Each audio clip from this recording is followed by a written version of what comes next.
What's the difference between QQQ and XLK? I'm gonna tell you. And by the way, if you're interested in QQQ, you might as well check out QQQM.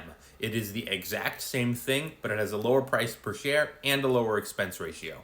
And while we're on this topic, another more apt comparison to XLK would be VGT, which I can do in another video. If you're interested, just let me know in the comments below. But this is still a very interesting question. Comparing QQQ, which invests in large cap companies, to XLK, which invests in something else, which you'll see in a second, is pretty interesting. Which one is better? Let's take a look.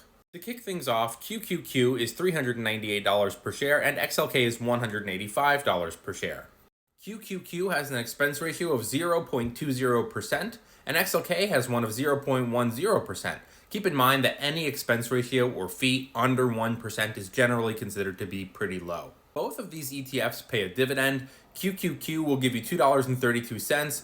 XLK will give you $1.46. However, what you should really be looking at is the percentage amount, and QQQ is 0.58% to XLK's 0.78%.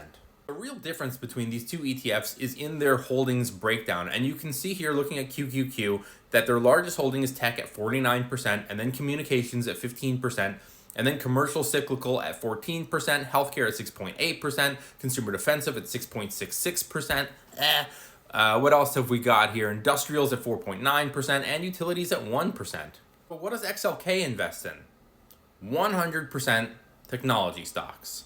And both of these ETFs have tremendous 1, 5, and 10-year growth, but one is the winner. Last year, both came in at 50%, but if you look at XLK, their growth is just way better than QQQ over the last 5 years and 10 years. And then there's the matter of their total holdings. Now, since QQQ invests in just a variety of large cap companies, their top 10 holdings reflect that.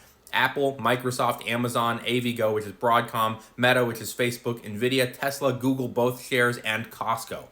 And then we have the top 10 holdings for XLK, which is Microsoft, Apple, Broadcom, Nvidia, Adobe, Salesforce, AMD, Accenture, Intel, and Cisco. And sometimes less is more. QQQ invests in 102 holdings, and XLK invests in 67. If you're wondering which one is better, now you have all the information you need. Don't forget to smash that follow.